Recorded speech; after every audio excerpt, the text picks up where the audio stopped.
स्थानिक निवडणुकांचं बिगुल वाजण्याआधीच आणि सर्व नेत्यांचे मोर्चे पोहोचण्याआधीच निवडणूक आयोगानं मतदार याद्यांच्या बाबतीत एक मोठा निर्णय घेतलाय। हा निर्णय काय सांगतोय पाहूया।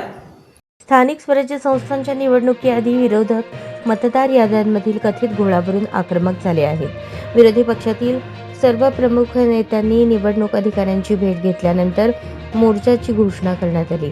पण या मोर्चाआधीच राज्य निवडणूक आयोगाने मतदार याद्यांबाबतचा महत्त्वाचा निर्णय घेतला आहे। राज्य निवडणूक आयोगाने सोमवारी मुंबई शहर, मुंबई उपनगर, भंडारा व गोंदिया हे जिल्हे वगळून उर्वरित सर्व जिल्ह्यांच्या जिल्हाधिकाऱ्यांना पत्र पाठवले आहे।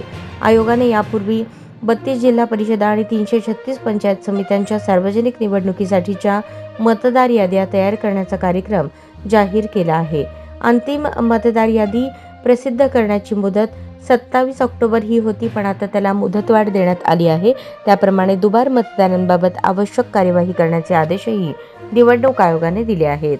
राज्य निवडणूक आयोगाकडून मतदार यादीतील दुबार नावांबाबत करावयाच्या कार्यवाहीसंदर्भात सूचना निर्गमित करण्यात येत असून त्यानुसार दुबार नावाबाबत आवश्यक ती कार्यवाही प्राधान्याने करावी, असे राज्य आयोगाचे उपसचिव के. सूर्यकृष्णमूर्ती यांनी म्हटले आहे।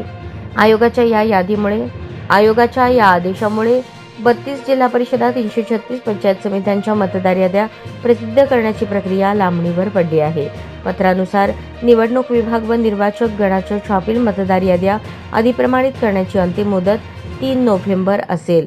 मतदान केंद्राची यादी व मतदान केंद्रनिहाय मतदार यादी 12 नोव्हेंबर रोजी प्रसिद्ध होईल।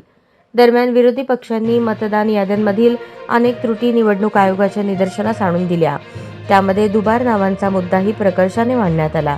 आता आयोगाने दुबार नावांबाबत प्राधान्याने कार्यवाही करण्याचे आदेश जिल्हाधिकाऱ्यांना दिले आहेत। विरोधकांच्या मोर्चाआधीच आयोगाने जिल्हा परिषदा आणि पंचायत समित्यांच्या बाबतीत हा निर्णय घेतला आहे।